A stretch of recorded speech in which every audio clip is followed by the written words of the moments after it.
going now. Okay, are you sure? Mm-hmm.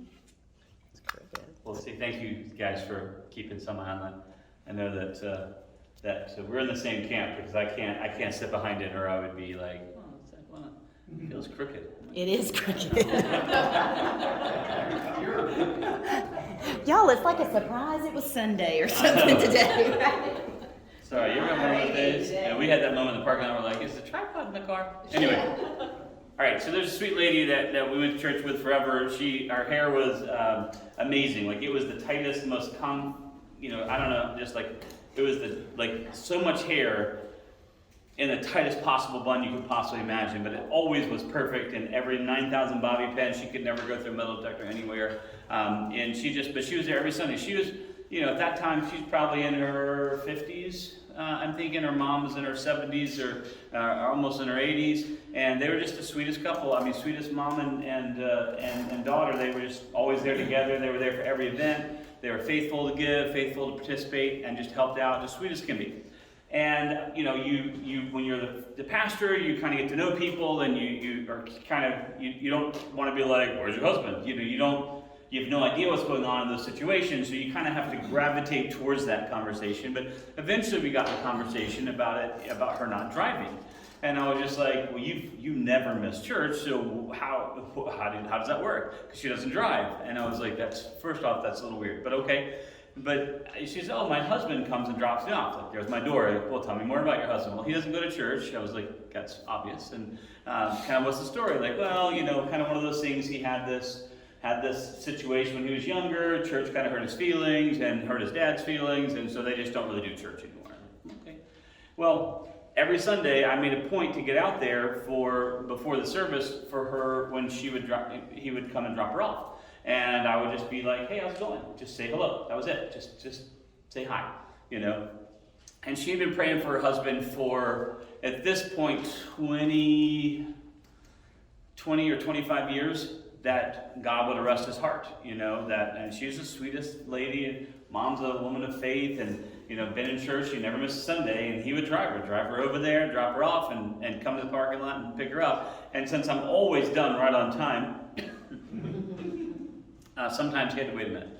But I'd always go out after service. I tried to make a beeline to meet up with them just to say hello. That was all. And then waving at him became a hello became a how's it going. Then I got to have a conversation with him. And then it got to be where he'd roll down the window, a little bit more, like more than the 2 inches required to be somewhat civil. And then we'd have conversations, and occasionally she would be in the car ready to go, and he was still talking to me. You know what I mean? Like it was a natural, but I'm talking about a period of time of months and months and months of just trying not, because he was kind of like, because you can imagine the pastor walks out, you're like, oh great, just exactly why I don't go to church, this guy's gonna bug me. And I wasn't trying to bug him at all, I just wanted to get to know him. I just said, hey, thanks for, started off just saying, hey, thanks for bringing your wife to church. It's a real blessing that you do that. She's such an amazing lady. Thank you for doing it. Just started off right there. And it was just cool. I just prayed for him every day. She'd been praying for him for years and years and years. Anyway, zooming ahead. She'd been praying for over 20 years for her husband. I mean, she's someone she's with every single day. He was a great guy. There was no issue there, but he just was anti-God and anti-church. And so we keep praying, and then sure enough, one Sunday he just gets out and comes in. He hears the gospel, comes to the altar, gets saved, tears pouring down his face, gets baptized the next Sunday. Unbelievable. Eventually became one of our deacons. Just that kind of guy who was like, he was as faithful to be there as anti as he was. He was all in, full send afterwards, right? And his testimony was always that parking lot conversation just was slowly, he said, Mike, it was just slowly chipping away at my armor. I built this armor on my heart that was just like, I'm never going to let anyone in. I don't have room for God because that really hurt my feelings. I'm not going to let anyone hurt me like that before. And it caused some difficulties in the relationship. Not that he didn't love his wife, but he didn't outwardly love her. He wasn't loving. Does that make sense? Can I say it like that? Like not like he wasn't mean or he wasn't abusive or he wasn't unkind or any of that. He just wasn't tender, right? And I think that's maybe dudes aren't super good at being that, but that's something that we all need, whether we admit it or not. We need to be loved, not to just be factually like, yeah, I love you, and like the old guy says, look, honey, I told you I loved you when I married you. If anything changes, I'll let you know, right? Like you can say it once or twice. You can remind them. You can remind them. Like no status has changed. If I said I loved you when we got married, I'm still there, right? But to be loving, right? And it just changed their whole relationship. It was a dynamic moment. And these are adult people, right? These aren't 20-year-olds is what I'm trying to get at. They were adult people. They're us, right? They're people that, imagine that your husband or your wife has never gone to church with you in all of time and is anti it. They're not opposed to you going per se, as long as you don't bring any of it home. And it was just such a cool thing. So my point in that is to remind us that faith doesn't always, you can't always connect it to an action, to a response, or to an outcome. Faith is saying that I believe God is in charge, even if I never see this thing come to fruition. Right? Does that make sense? Like that's the object of my faith isn't the outcome. The object of my faith is in God. I believe that God is in charge. And there are things that I will never see the outcome this side of heaven. I will never see how God connected those dots. Right? I shared with you before, one of the hardest moments in my life, when I was in high school, I dated a girl who was from Sweden. And then when I was in college, we were still dating, and we dated for about 3 years. And it was as serious as people can get. And, we just thought, like, we're just going to get married one day, and that's what we thought was going to happen. And she was super kind, but her father was a serious atheist, was a call you on the carpet atheist. No one intellectual would ever believe in God. That's ridiculous and silly. And he was so smart that she was convinced he was right. You know what I'm saying? Like that's my dad, and my dad knows everything, as dads do. And so she was just, there's no way there could be a God. Of course, if she's hanging out with me, we're going to church, and she's participating in that, and obviously knows who I am, and so I'm sharing the gospel with her. And this is my own girlfriend. This is the only person that I love. I'm pouring every day into her, and she would get so convicted. She would get so convicted in times of sharing the gospel that she would literally fall. Like I would have to either hold her up or pick her up off the ground. She would fall on the ground under conviction. She was crying so much and so burdened and so like what any of us would know is under conviction that she actually couldn't stand up, sitting in the driveway just talking about stuff, right? And it was just so clear. 3 years of this, right? And as I told people, like, she and I were a great boyfriend and girlfriend. We were at that time, a very Ken and Barbie kind of, boyfriend, girlfriend. And I was like, you're the cutest couple. And we were like, thanks so much. And we were great boyfriend and girlfriend. Never, ever, ever, ever would have made it as a married couple. Right? Because we fought differently. When we disagreed, I tend to be the kind of person who tries really hard not to say something that I'm going to regret having said, right? That doesn't mean I don't think those things, like all human beings. I just try not to say them. She, on the other hand, felt like it was the time to say everything, and whether you meant it or not, and things you don't mean, things that even when the other person knows, I know you don't mean that, but you did say it. So now that you said it, I can't unhear it, right? You know what I'm saying? Like, and for me, that was hard. It was hard for me to. That's my vulnerability is I don't enjoy that. That is not a healthy way for me. Now my mouth gets smaller and smaller and smaller the more upset I get. Hers would get wider and wider the more upset she would get. Not that we had much to argue about because we're whatever, but we had this conflict, of course, about that. And we talked about marriage, and she wrote in my yearbook. She said, "I'm expecting that, I can't wait when you bring me back from Sweden, and we're going to be married, and it'll be great, it'll be this wonderful life, kind of a thing." And so we broke up, and then she called me back. She said, "Oh my gosh, I'm so sorry." And so like the first time you go through that cycle, you're like, okay, well let's see how it goes. And the second time you go through it, you're like, which one of us is gullible here? Like you go through this cycle of like, okay, I didn't mean it all, it'll all be better, But it turns out anyway that there was this underlying issue was there. We had different ideas about kids. Her view was you let them do everything and let them do everything and anything and all the things, and you just be there to kind of catch them when they're done and to support them. And I was like, that's not 100% not how I was raised. And I can't argue that. I don't know another way to be raised. I was only raised the one way, but I promise you it was not a do whatever you want kind of raising. Mine was copious amounts of leather applied and a regular prescription. As I tell people, I was smart enough to not get spankings for the same thing twice, but I kept finding new things to get in trouble for over and over and over again. But anyway, here I am thinking, I'm preaching, I'm I'm in church every day. This is my own girlfriend. This is someone I actually love and care tremendously about. How can I not reach her? Of all the people on the planet Earth, and I'm leading people to the Lord at church, right? I'm seeing this people, strangers. I'm leading strangers to the Lord, and I can't. And I just prayed and prayed, God, what's going on? So finally comes the day when it's time for her to go to Sweden, and she's gone. It's 3 years later. And we're just like, okay, either we have to get married right now, or we have to just be like, I guess it wasn't meant to be. And that's a hard moment in your life, and it wasn't meant to be. And so we were like, okay, let's just move on, right? Let's goodbye, But it's hard because we weren't mad at each other. We were in love at that moment, right? So we're just like, how does this work? And I don't know if you've ever been on the international terminal, and there's the wall of glass, like you walk through the security thing, and you're on one side and on the other side. It's a horrible thing. Hallmark wouldn't even do it. Hallmark's like, no, that's too far. We wouldn't show that moment, but anyway, you have to go at some point because that's how it works. A month later, I'm feeling like a total failure. A month later, I get a call from her, and she's like, "Hey, Mike, it's Anna." I'm like, "Hey, how's it going?" And she said, "I just have to tell you something amazing." I said, "Okay, let's hear it." She said, "I'm getting baptized next week." I said, "What?"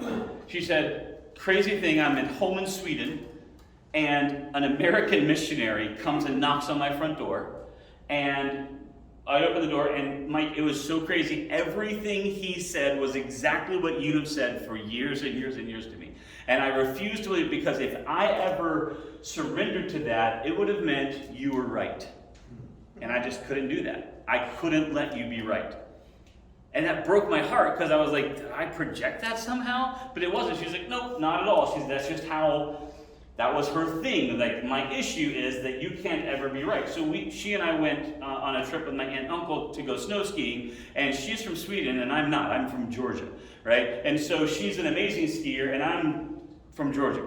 And but she was 100% convinced that I was a better skier than her, so she was miserable for 3 days in the most beautiful skiing place in the world, and I can't figure out why she's miserable the whole time, and it's because in her mind I was a better skier than her, and she couldn't handle that. And I was like, yeah, so those are things you're like, it's a good thing we're not married. Those are good signs right there.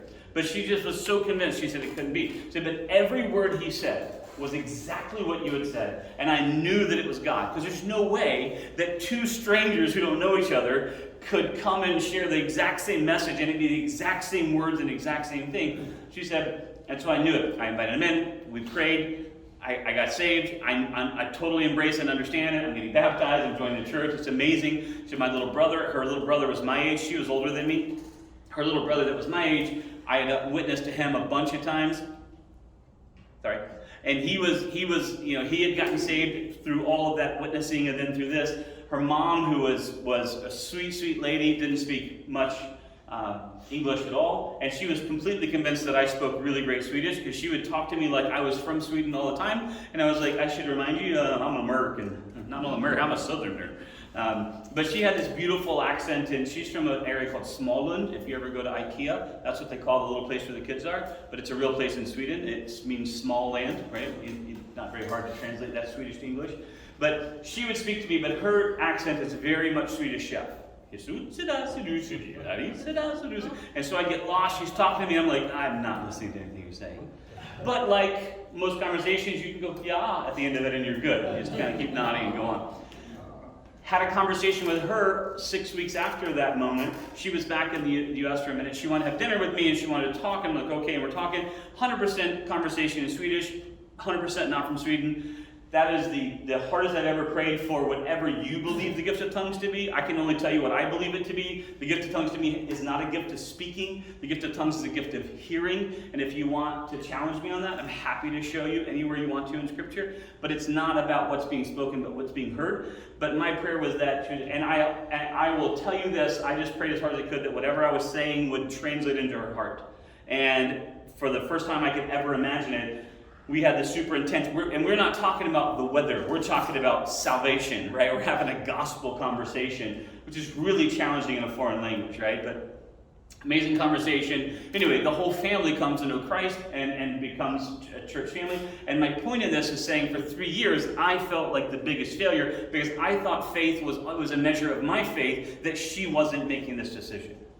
Do Do you follow that? This sweet lady thought that her husband not coming to Christ was a failure of her faith and not a failure of his. Do you see what I'm saying? Like, we tend to get so results oriented. I probably have 1,000 stories like that of people that have just felt like, I tried faith and it doesn't work for me. I mean, I'm sure you've heard people say that. Maybe you said it yourself, right? We tried the whole church thing. It really wasn't for us, which is my favorite thing ever. Like, we tried going to the hospital, but they're not really for us. Like, yeah, next time I break my arm, just some sticks and some tape, I'm good, right? Like, what do you mean it wasn't for you? Like, it's like, that's such a silly thing. Church is for everyone, right? So what is it that you don't like? Well, I don't like being told I'm wrong. I can vibe with that. I think we can relate to that, right? I think we can all be like, that's not my favorite thing. First off, I don't like being wrong. I mean, I assume I wouldn't like it. I'm pretty sure that I wouldn't like it if it ever happens or it ever comes up, obviously. But I'm confident that I don't like being told that I'm wrong, right? It's like, well, that just seems impossible, right? How could this be, right? I know, no, you don't know anyone like that, I know. But, it's so hard. I want it to be the measure of my faith that I can literally conjure results from my faith. Do you guys see that? And I'm warning you that that's a huge trap. Because here's what God made clear to my heart. He says, Mike, I have called you to share the gospel, to live the gospel. That's your job. But you will never save anyone.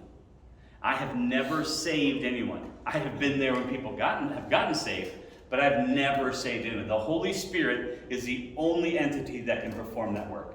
I cannot create conviction no matter how hard I try, no matter how many cool words I use, no matter how emphatic I am, no matter how much hard I try. I cannot conjure conviction. But I want to. All right? It goes back to my thing about wanting to be a linebacker for Jesus. That's how I want it to work. I want to be like, ooh, that person needs Jesus. I want to tackle him and beat Jesus into him. Right? Like I wanted a baseball bat thing that I could just like, get Jesus now, right? Like I want it to work that way, but it isn't going to ever happen. Right? If you look at what Jesus said, he constantly uses the word come. Right? Come to me. It's this invitation. It's all it takes is that one step towards Jesus. He does all of the heavy lifting, but it's that one step. Just come and follow me. Take this thing I'm giving you, right? Receive the gift I'm giving you. This is what God is doing. But for us, we need to be clear that our faith isn't measured in outcomes. Because that's what happens. I had a crisis of faith. Why? Because the thing I was being faithful for never happened. And so then we feel like failures. And this is the classic World War I fighter plane spiral, right? Okay, I have faith in this thing. It doesn't happen. I'm spiraling down. Because it didn't happen, I have less faith in myself, which means the thing still doesn't happen. And I'm just all the way to the ground. Right? We have to disentangle our faith from the results of our faith. Do you believe like Job said? Naked came I into the world, and naked will I leave. Blessed be the name of the Lord. The Lord gives, and the Lord takes away. Blessed be the name of the Lord. I don't deserve any of the stuff I have. Right? Like I tell people, they're like, oh, I can't believe, how can I believe in a loving God? Just look, because tornadoes happen. I was like, but they happen in a season. They don't happen all the time. Hurricane has a season. Hurricanes are terrible, but they don't happen all the time. You're looking at it the wrong way around. How blessed we are that there is a restraint on nature because we've blown up this world. We've cursed this earth. We're the ones who demanded that God leave us alone, yet we want to hold him accountable for things that happen out of our control. Weird how humans are like that, isn't it? I want you to be in charge of not making sure anything bad happens, but leave me alone. I want to do what I want to do. Right? It's the same idea. When I say that my faith is only genuine if it produces the results, then I don't truly have faith in God. Do you have faith? Did I have faith at that moment that this girl right here was not the one for me? Or did I have faith that if I believed hard enough, I could get her saved and we could be happily, and it would change her life and transform her, and we could live happily ever after because that's what I wanted the object of my faith to be. Do you understand? Right? This sweet woman wanted her husband to come to church, but her faith wasn't tied to that. Her faith was in God, and she believed that God would do in her husband's heart. If he never darkened the doors, she said it. I don't care if he ever comes to church one day in his life. I just want to make sure that Christ is alive in his heart. And God fulfilled that. God did that. It took almost over 25 years, but it happened. Right?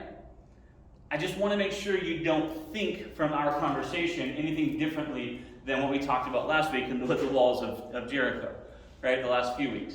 Like, it's a lot of dipping before that seventh time to come uphill. It's a lot of marching in silence before the thing happens and the walls come tumbling down, right? There's a lot of time, there's a lot of darkness you wander through, a lot of journey before the result that you're wanting to have happen.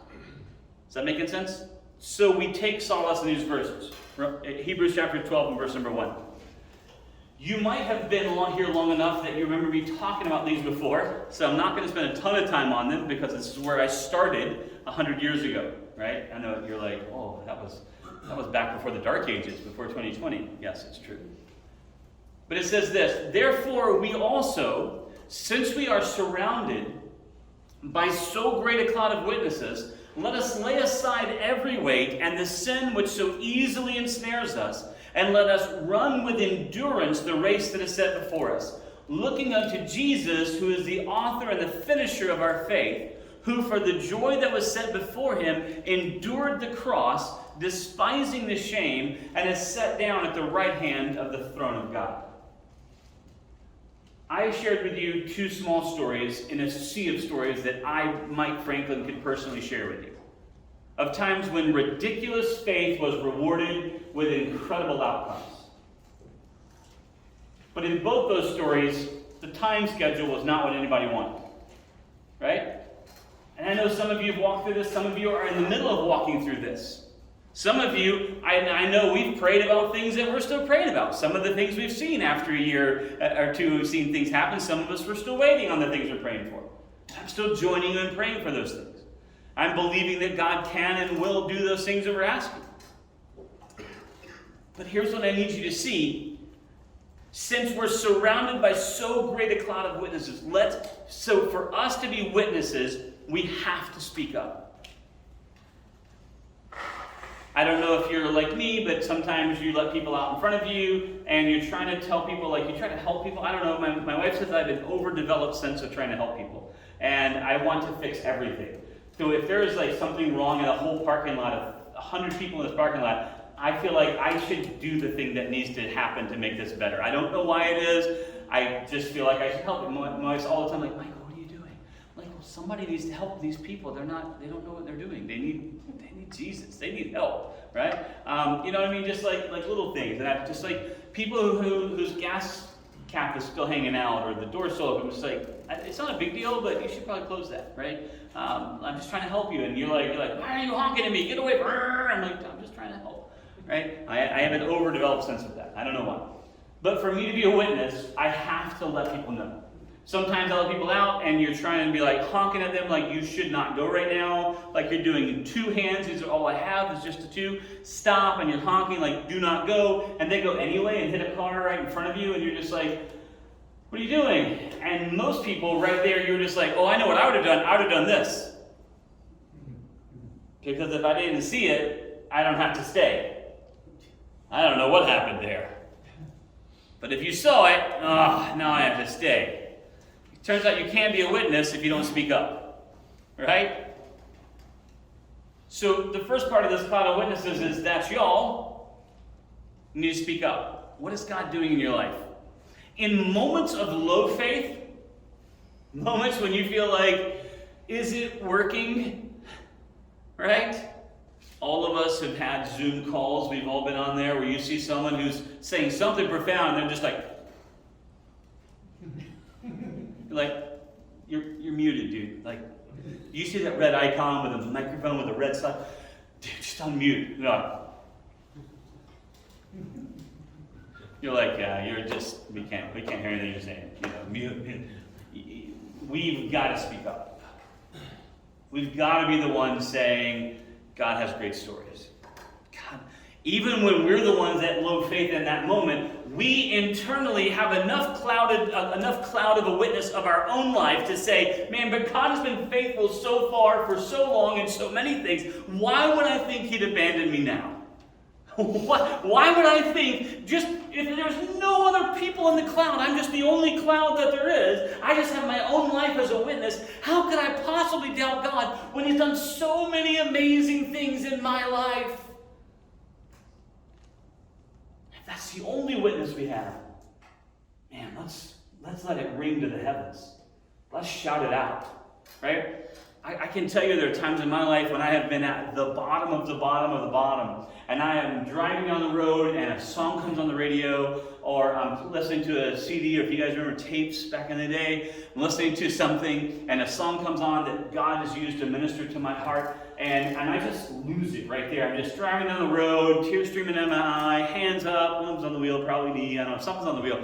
Just celebrating, thanking God for that moment of encouragement, saying, Mike, I'm here with you.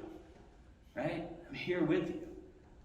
The song, I'm with you, in the storm, right? Like, look, it's not about the cessation of the storm. It's understanding that God is with you through everything you're going through. God asks me all the time, do you only believe in me if I fix stuff? Or do you believe in me when I'm up to something else? Because I got to tell you something, a lot of times what I'm doing in your life isn't about you. If I'm being completely transparent with you, I should remind you that I'm already going to heaven. It is my belief that not one thing I can do, nothing on this whole planet that can happen that can disrupt the fact that heaven is my home. God is my Father, I am his child, and no matter what happens on the surface of this planet, I will be with God for all of eternity. Amen? Some of you, 3 of you are in the same boat. Great. The rest of you should join. It's a good boat. So if the whole rest of my life is pain and anguish and suffering, and just 80 more years of just horror and difficulty, couldn't I still say like Paul that I reckon that the sufferings of this present world are not worthy to be compared to what waits for me in glory? I mean, if I lived 100 years down here of just total abject misery, but I spend all of eternity in heaven, can I really complain? I know we're good at complaining. Some of us think it's our spiritual gift. I've read the whole Bible. I'll just let you know, no. Complaining is not your spiritual gift. Complaining is a gift, and it involves the Spirit, but it is the wrong God that you're talking about at that point. It's the other guy. It is the prince of the power of the air, the God of this present world. You might know him as, Satan, the old dragon, the liar. You guys know who I'm talking about. Yes? Yes? That's who believes that complaining is a spiritual gift. Because nothing takes the wind out of your sails like that. I was coaching, 7, 8, 9-year-old baseball. And there was an overactive dad who was one of the dads of the kids. And he was very outspoken, loudly to the entire park and parking lot about what he thought about my choices in the field and my decisions that he made. Because his son obviously was going to the major leagues, and the only thing in his way was me. Yeah, you've probably been, that would be all parents of all people who play baseball, just so you know that. His kid comes to me and says, I have hurt my shoulder. And I can't throw the ball. I can't play. We had exactly 9 people. We had to have exactly 9 people to not forfeit this World Series tournament game. And he's come to me and he's saying that. He said, but you cannot tell my dad. And I'm just like, so your dad's about to watch me take our star shortstop and put him in right field. And I can't tell him why? No, he's crying at me. He said, if you tell my dad will yell at me, and my dad will hurt me later on because he's like, you don't quit, you don't do whatever. He said, but he's just crying. He said, I can't feel my arm, I've hurt my shoulder, I can't do anything. So here I am, okay, there's a conflict of me of being like, okay, I'm a dad here, so I'll be like, I will whoop your dad. He's a little bitty dude. He is not going to do that to you. And then there's like this police in me that's just like, we should have a talk with a police officer. And then there's just like the coach in me who's like, you got this, kid, we can make it happen. So what do I do in that situation, right? That situation, just so you know, I have no choice because the whole team forfeits if he comes out of the game. We put him in right field, and the second he walks out there to right field, that dad stands up in there and starts hollering, what are you doing? That's the dumbest move ever. And he's berating me. He is yelling in front of all of the people. The people in the other stands are like, dude, what are you doing talking about this? And everyone there, he's just going on. And from his perspective, I am the worst coach ever on the planet Earth. And to this day, I don't know if he ever knows what was going on there. Because that kid asked me in trust and in faith to keep a secret for him. Now, that's tough for me. And I tried. I was like, if you come here, I'll explain it to you. If you come here, I'll give you some more information. If you'll come, but I'm not going to yell back at you. Right? We're going to have this conversation. But he never did. It took him months and months and months to come back to me.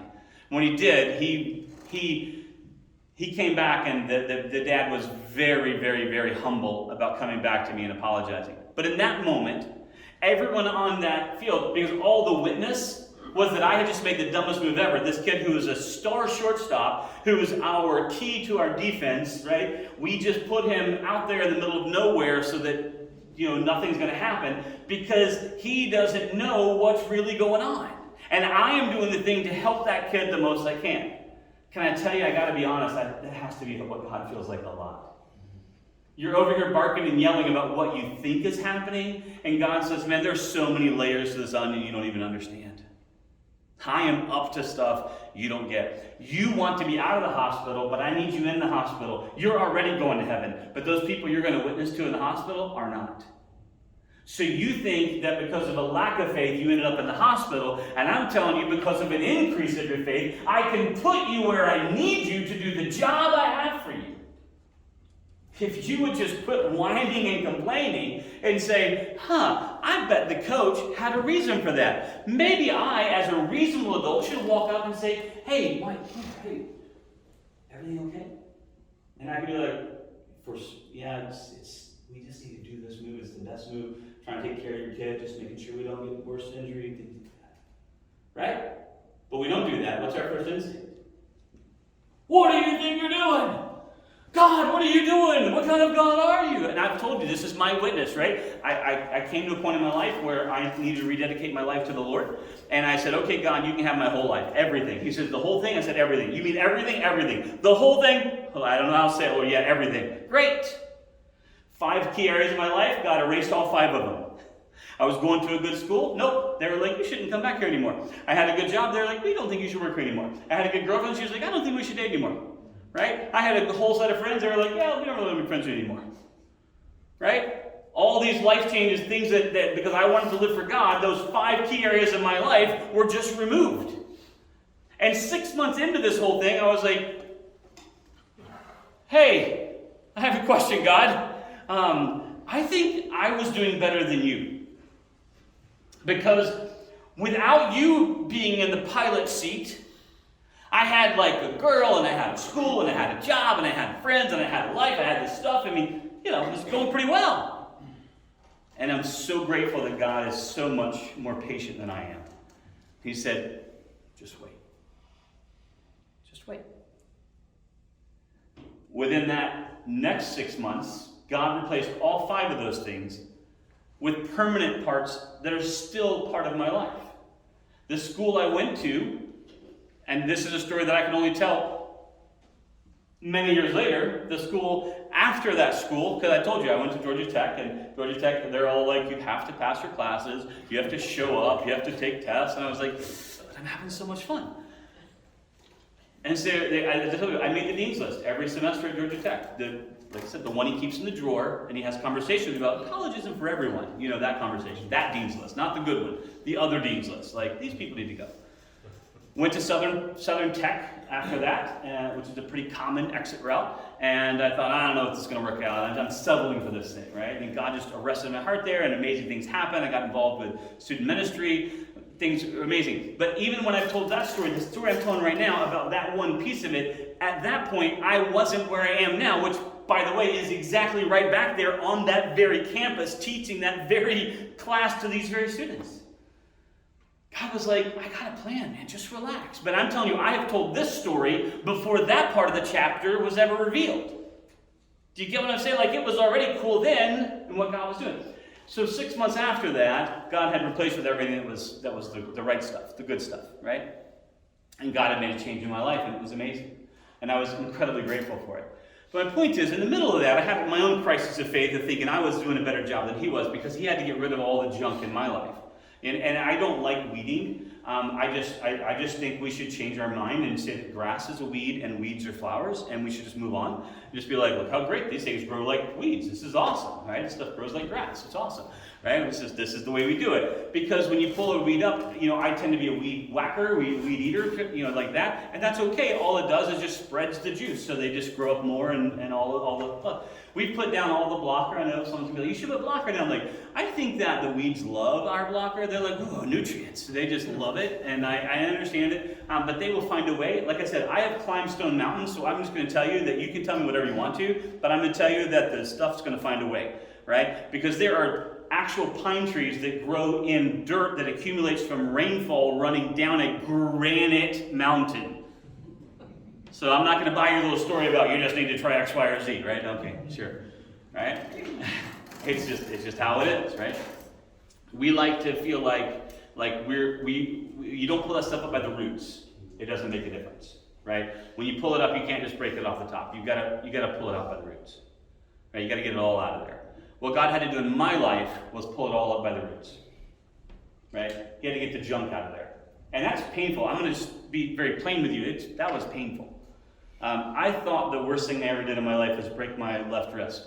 That's not even that painful at all. Setting that left wrist, on the other hand, was quite the affair. Turns out that was an entirely separate kind of pain. And I didn't realize that my body could levitate, but I actually can levitate physically off of a gurney. It was amazing. He's like, this is gonna hurt. I'm like, okay. And when the doctor tells you this is gonna hurt, you're not like, this isn't gonna hurt. He's like, this is gonna hurt. I'm like, oh, that's not good, right? He's just like, let me just put all these on right back in place, and I was just like, my body was gone, right? Been there, right? It's painful, but the process after that is that it was all set and it was perfect, right? God just fixes things. He does amazing things. He's up to more than you understand.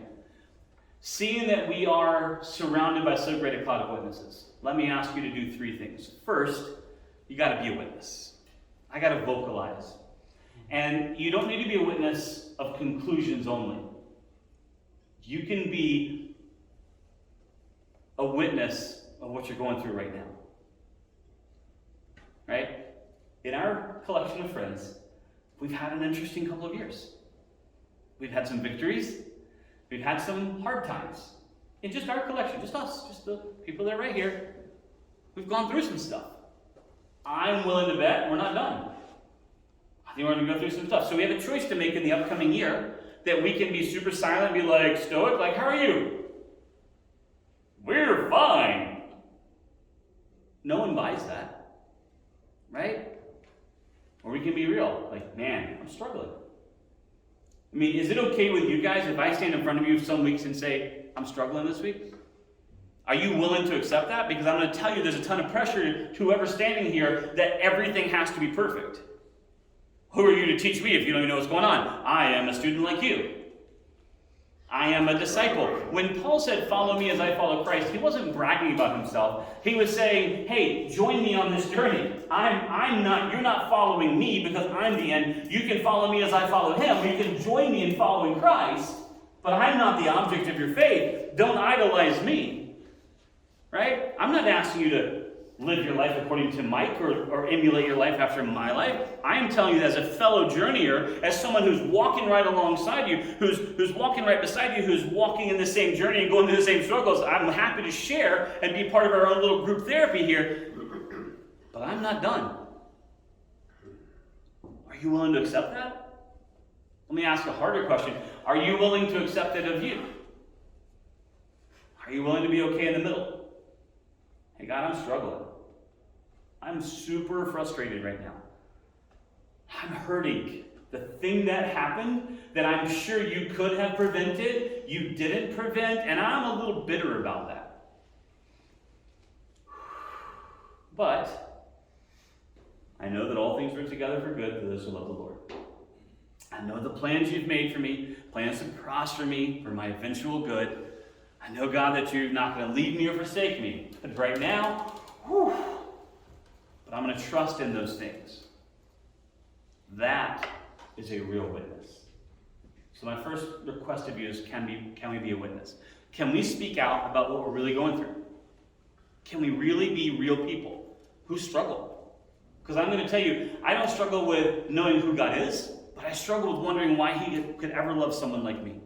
And I know he does. I'm totally convinced of it logically, and I totally believe it in my heart. But sometimes that channel between my head and my heart, it either gets clogged up, or there's a snarl of traffic, or something's under construction, and some days you're just going through motions and you're not really feeling it. Maybe that's too real for me to share with you. I don't know. I never doubt God's goodness at all. I just doubt my goodness, right? Why would God love someone like me? Doesn't he know who I am? And that's the whole point, is he knows exactly who you are. So why lie to him? Second thing is can we be a cloud? Can we be a cloud? Can we be people that are seeing what's going on around us and sharing people around us? If we'll do part one, where we're real about what's going on in our life, then the people around us can understand that there are other people going through what they're going through. Right? And the third thing I'm asking is correlated with that, and that is, can we be that for the lost world? Can we let them see our real selves? It's hard.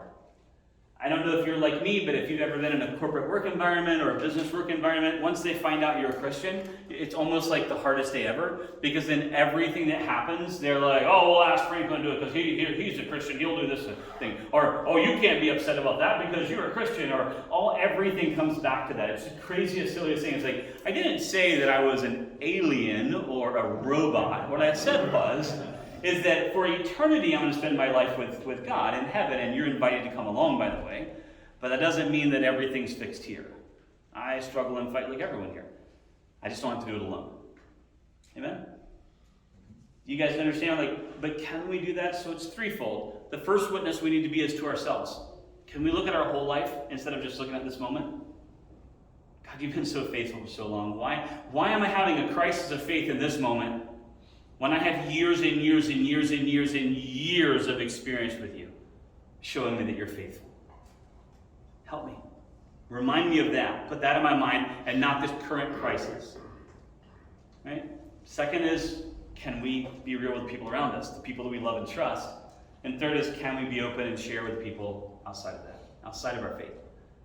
They can see what we're going through. Right? They see what we do. It's hard. I sometimes think we want to be really good neighbors and be good friends with our neighbors, and sometimes I have this duality in my life because my home is my sanctuary, and so I kind of need it to be like this place where nobody knows who I am and nobody knows what I do, and it's like my fortress of solitude, right? Like, I just want to go in there. I just want to, if I could teleport my car into the garage and no one would ever know that we come and go, that would be the optimal way. So how can I do both of those things? How can I be this person who's like, I need some downtime. I need some time when I can just sort of, put on my undershirt and my comfy shorts and just be like barefoot and just be cool, right? I can't be like pastor all the time, right? But I also need to be a witness to the people around me who are going through real stuff. My next door neighbor went through a divorce since the time we've been there. We've been there for 3 years and is in a new relationship, and it's complicated, and he needs someone to talk to. I can't not be there for him. My neighbor on the other side, they're just the sweetest people ever, but they have a troubled adult child who is called the police on trouble. They don't need me to be silent and in my fortress of solitude. They need me to be real.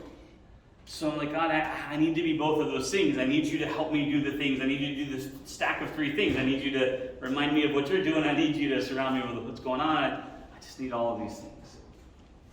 How can I be what you want me to be? Is that making sense? Is that a big ask, or is that okay? Can we do it? Yes.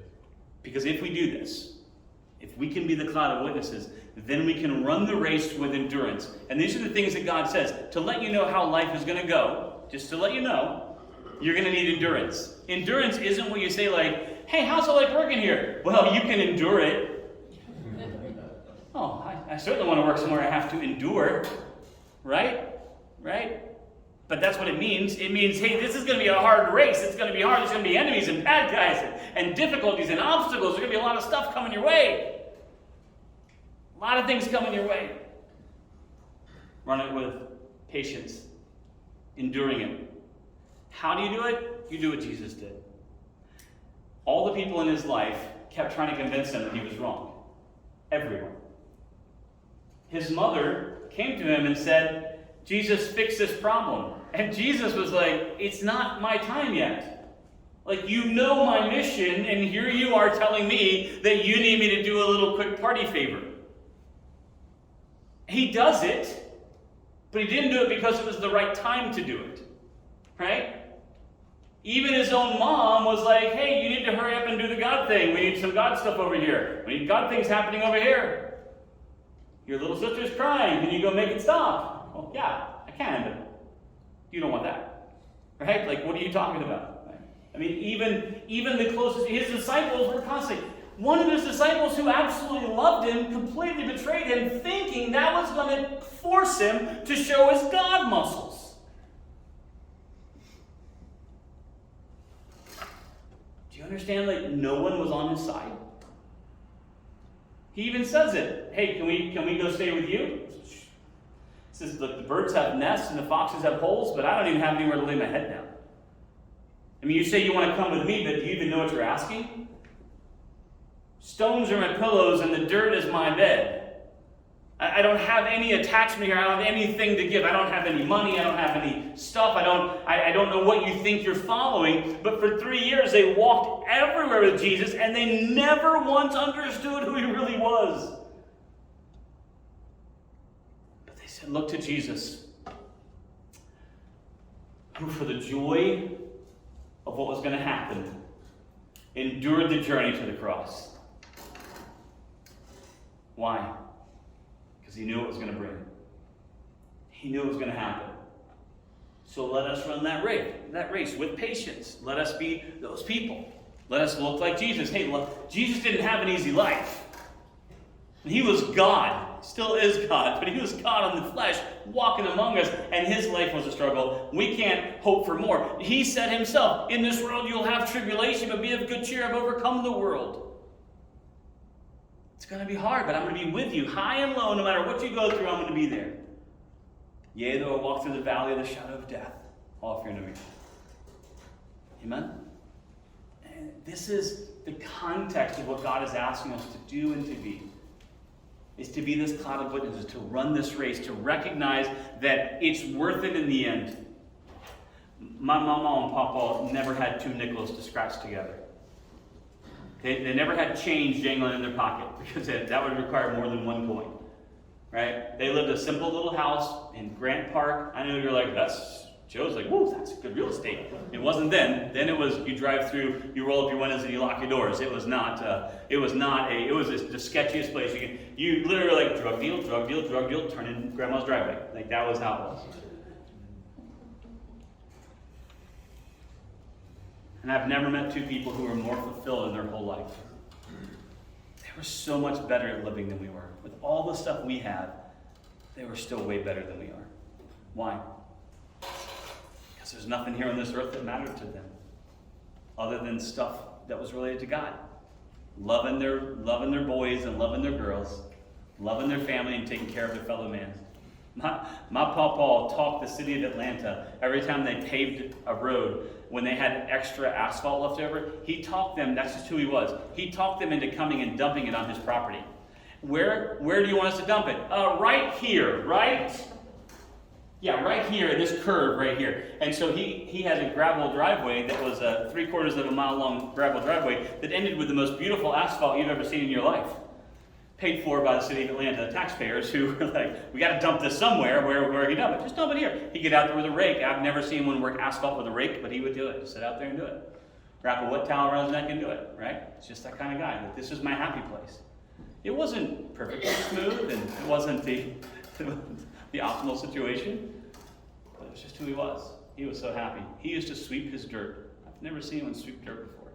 So I want it to look nice when you get here. Like, it's dirt, Papa. But I want it to look nice. It's my dirt. He was more proud of his dirt than I've ever been of my yard. He was more proud of his rundown shack of a house than I've ever been of any of the, equitably speaking, the mansions that I live in now. And I don't mean that our house is a mansion, but compared to where he was.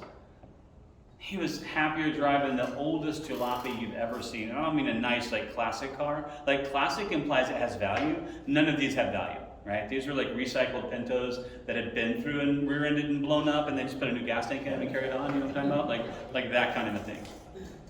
Than I've ever been with any of my fancy cars. Do you follow what I'm saying?